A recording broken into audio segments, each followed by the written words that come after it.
Dear students, आज हम लोग फिजिक्स के बारे में अध्ययन करेंगे।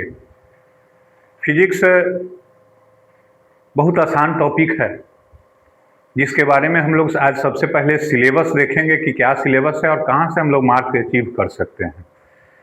मैक्सिमम मार्क्स लाने के लिए हम लोग किस प्रकार अपना मेहनत करें, क्योंकि यह जो आपका चैनल बना है, हम और हमारी टीम बहुत आपको जमीन से लेकर और आसमान तक पहुंचाने का काम करेंगे। यह निश्चित रूप से आपको सफलता की वो सीढ़ी तक पहुंचाएंगे जो कहीं ना कहीं आप अपने राज्य का नाम रोशन कर सकते हैं। यह पूरे राज्य का पहला एक चैनल होगा जो टॉपर से देने का काम करेगा। आइए हम सबसे पहले सिलेबस का डिस्कशन कर लेते हैं। फिजिक्स में मात्र 5 टॉपिक है जिसका हम लोग को अध्ययन करना है सिलसिलेवार ढंग से। टॉपिक जो है आपका मेनली जो चैप्टर है वो पहला इलेक्ट्रोस्टैटिक्स है।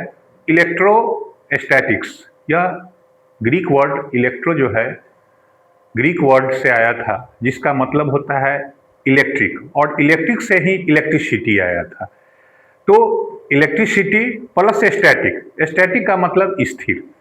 तो स्थिर इलेक्ट्रोस्टैट के बारे में पहला चैप्टर पढ़ेंगे। इसमें मुख्य रूप से मेनली आपका 3 चैप्टर आएगा। पहला जो चैप्टर आएगा आपका इलेक्ट्रिक चार्ज के बारे में आएगा। इलेक्ट्रिक चार्ज, इलेक्ट्रिक चार्ज यानी विद्युत आवेश,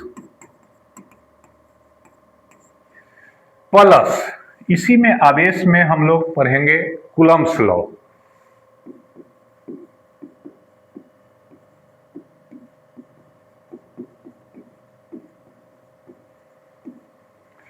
इसमें बेसिकली आवेश के गुणों के बारे में अध्ययन किया जाता है। आवेश का जो गुण है वही पूछा जाता है।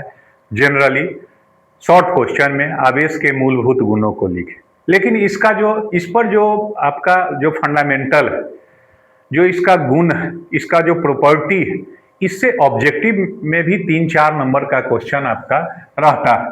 इससे यानी इससे आप 3-4 नंबर का क्वेश्चन ऑब्जेक्टिव में, 2 नंबर का क्वेश्चन शॉर्ट टाइप में। इलेक्ट्रिक फील्ड, जिसमें मेनली गॉसेस थ्योरम के बारे में पूछेंगे।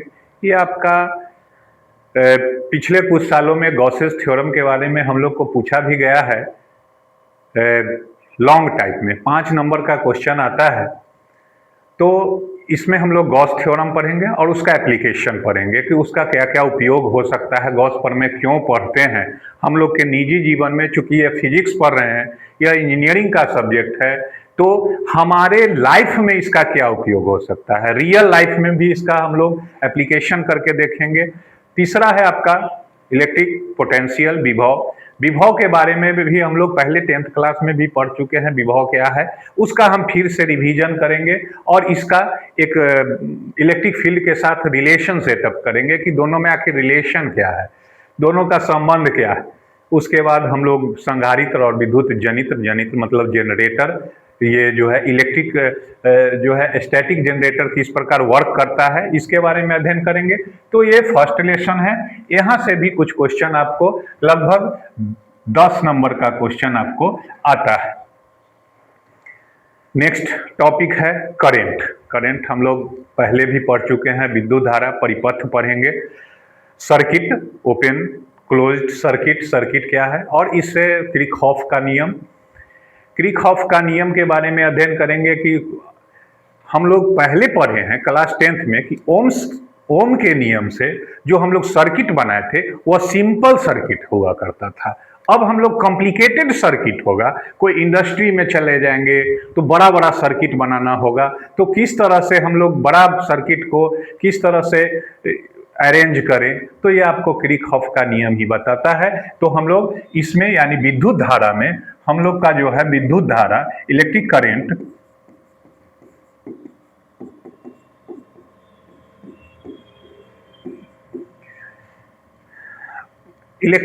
विद्युत धारा में मेनली हम लोग पहले परिपथ सर्किट पढ़ेंगे। और किरचॉफ का नियम। उसके बाद उसका मैग्नेटिक इफेक्ट 10th क्लास में भी हम लोग पढ़ चुके हैं, फ्लेमिंग का, मैक्सवेल का, हस्त नियम वगैरह।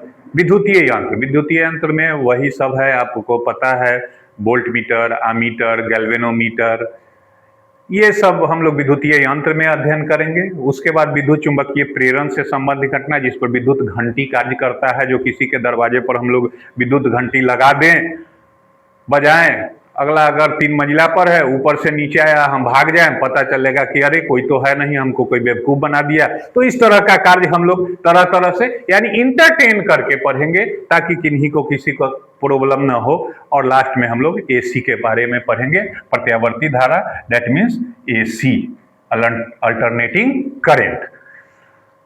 तो ये फर्स्ट चैप्टर आपका था इलेक्ट्रोस्टैट, दूसरा है करंट। इससे भी कुछ क्वेश्चन आपको डाला जाता है। दोनों में ये है स्टैटिक चार्ज, और ये चार्ज को जब मूव कराते हैं, यानी जहां से हम लोग इलेक्ट्रॉन्स जैसे ही मूव करने लगता है तो इलेक्ट्रॉन्स का फ्लो होता है, तो करंट बनता है। तो इसके बारे में हम लोग करंट पढ़ेंगे। उसके बाद चुंबक के बारे में मैग्नेटिज्म पढ़ेंगे। मैग्नेटिज्म का डिफरेंट है, ये इलेक्ट्रोस्टैटिक और मैग्नेटिक कहीं ना कहीं सेम है, एक दूसरे से रिलेटेड है, थोड़ा सा डिफरेंस है। तो ये चैप्टर को हम लोग और ये चैप्टर को लगभग एक माने तो मात्र हमको 4 टॉपिक पढ़ना है, और 4 टॉपिक पढ़ के आराम से हम कहीं ना कहीं फिजिक्स में 98, 99 तक हम लोग आसानी से पहुंच सकते हैं, कहीं कोई प्रॉब्लम नहीं। लास्ट में मेन चैप्टर, मेजर चैप्टर आपका आता है, जहां से खूब क्वेश्चन पूछा जाता है, वो है ऑप्टिक्स। ये ऑप्टिक्स जो है प्रकाशिकी, पहले भी परावर्तन का नियम, अपवर्तन का नियम, स्नेल का नियम, प्रिज्म के बारे में, प्रकाशिकी यंत्र के बारे में हम लोग चर्चा कर चुके हैं, पढ़ चुके हैं। यहाँ पर एक्स्ट्रा यानी प्रकाश जो है, हम लोग पीछे प्रकाश को मुख्य रूप से 3 तरह से हम लोग डिफाइन करते हैं। एक तो रे ऑप्टिक्स, किरण प्रकाशिकी में हम लोग पढ़े थे, आपको ध्यान में होगा, FCI, food corporation of India. Food corporation of India का मतलब है भारतीय खाद्य निगम। F से होता है आपका फोकस, C से होता है सेंटर ऑफ कर्वेचर यानी वक्रता केंद्र, और I से इन्फिनाइट, अनंत। यहां से देखिए, इमेज आपको पूरा समझ में आएगा। अगर कोई वस्तु फोकस पर होगा तो उसका प्रतिबिंब अनंत पर होगा, अनंत पर होगा वस्तु तो फोकस पर होगा, यानी पहला पर होगा तो लास्ट पर, लास्ट पर होगा तो पहला पर, लेकिन वक्रता केंद्र पर वस्तु होगा तो वक्रता केंद्र पर प्रतिबिंब बनेगा। F और C के बीच में होगा वस्तु तो इमेज आपका प्रतिबिंब C और I के बीच बनेगा, और C और I के बीच वस्तु होगा तो F और C के बीच में होगा। यही कहानी आपको फिर से हम लोग को दोहराना है। तो सबसे पहले हम लोग प्लेन मिरर के बारे में पढ़ेंगे। प्लेन मिरर, समतल दर्पण, उसके बाद हम लोग गोलीय दर्पण का विभिन्न प्रकार, अवतल दर्पण, उत्तल दर्पण, और उसको डिफाइन करेंगे। यानी प्रकाशिकी में परावर्तन पढ़ेंगे, फिर अपवर्तन पढ़ेंगे, फिर वर्ण विक्षेपण, प्रिज्म से होकर कैसे रंगों का विचरण होता है, न्यूटन डिस्क क्या है। उसके बाद प्रकाशिकी यंत्र पढ़ेंगे, दूरबीन पढ़ेंगे, माइक्रोस्कोप पढ़ेंगे, सिंपल माइक्रोस्कोप, कंपाउंड माइक्रोस्कोप। उसके बाद तरंग प्रकाशिकी पढ़ेंगे, जिसमें हाइजेंस के नियम के बारे में अध्ययन करेंगे कि तरंग से, ये तो किरण प्रकाशिकी था, किरण प्रकाशिकी में आप देखे होंगे, फिगर आप ड्रॉ किए होंगे कि इन्फिनाइट पर कोई वस्तु होगा तो पहले से हम लोग जानते हैं F और C, तो हम लोग इसका इन्फिनाइट पर होगा वस्तु तो कहाँ इमेज बनेगा, फोकस पर। तो हम लोग इसको फोकस से गुजार देते हैं तो ये जो इमेज बनेगा इसको हम लोग किरण प्रकाशिकी यानी रे ऑप्टिक्स के नाम से जानते हैं। तो ये किरण प्रकाशिकी हो गया। उसके बाद हम लोग तरंग, प्रकाश तरंग के रूप में भी गमन करती है। जैसे आप देखे होंगे कि घर में रहते हैं, धूप आती है तो धूप से हल्का हल्का घर में कहीं टूटा हुआ भाग है, उससे अगर रूम में प्रकाश आता है तो उसको ध्यान से देखते हैं तो धूल के छोटे छोटे कण भी उसमें मौजूद रहते हैं। तो वहां पर कण है, तो ये न्यूटन साहब ने एक कणिका सिद्धांत दिया था, उसके आधार पर हम लोग न्यूटन का कणिका सिद्धांत पढ़ेंगे। इसी में प्रकाश ये तरंग प्रकाशिकी में उसके बाद हाइगेंस का तरंग सिद्धांत पढ़ेंगे कि न्यूटन का कहीं, चूंकि फादर ऑफ फिजिक्स न्यूटन है, तो न्यूटन कहीं ना कहीं हर चैप्टर में अपना कुछ थ्योरी दिए होंगे, तो सबका हम लोग डिस्कशन करेंगे। तो तरंग प्रकाशिकी में तरंग सिद्धांत पढ़ेंगे, व्यतिकरण पढ़ेंगे, विवर्तन पढ़ेंगे। ये तीनों प्रकाश की ही घटनाएं हैं जिसका हम लोग अध्ययन करेंगे। और लास्टली मॉडर्न फिजिक्स पढ़ेंगे। मॉडर्न फिजिक्स में किस तरह से हम लोग अभी जो है लेटेस्ट एटम बम हम लोग बना रहे हैं, कैसे बनेगा, क्या उसमें हम लोग करते हैं। अगर किसी बॉडी को डिफरेंट डिफरेंट पार्ट में, अगर जिस तरह एटम बम गिराने पर घटनाएं घटती है, हम लोग बॉडी को भी तोड़ना चाहे, किसी के बॉडी से एक इलेक्ट्रॉन निकाल दे, अगर इलेक्ट्रॉन निकाल ले तो इलेक्ट्रॉन रहेगा ही नहीं, तो परमाणु का अस्तित्व नहीं रहेगा, परमाणु डिस्ट्रॉय हो जाएगा। तो वैसी कुछ घटनाओं के बारे में हम लोग मॉडर्न फिजिक्स में पढ़ेंगे। तो कहीं ना कहीं ये भी इंपॉर्टेंट है, यानी इंपॉर्टेंट तो कहीं ना कहीं आपका सारा टॉपिक है, लेकिन मेनली हम लोग को ज्यादा ध्यान देना है आपको प्रकाशिकी पर। इससे आपका एग्जाम भी, उससे ज्यादा क्वेश्चन आता है, लेकिन क्वेश्चन यहां से भी होता है, यहां से भी होता है, यहां से भी। तो हम लोग बेसिक लेके चलेंगे। हम लोग का सिर्फ एक टारगेट नहीं है कि हमको पास मार्क्स लाना है, हमको लाना है टॉपर्स। और हम लोग टॉपर्स लेके, और इस सब का नेक्स्ट क्लास में हम लोग नेक्स्ट वीडियो में ये हम लोग चर्चा करेंगे। यहाँ से स्टार्ट करेंगे हम लोग स्थिर वैद्युतिकी से, और धीरे धीरे हम लोग अपने सिलेबस की ओर चलेंगे।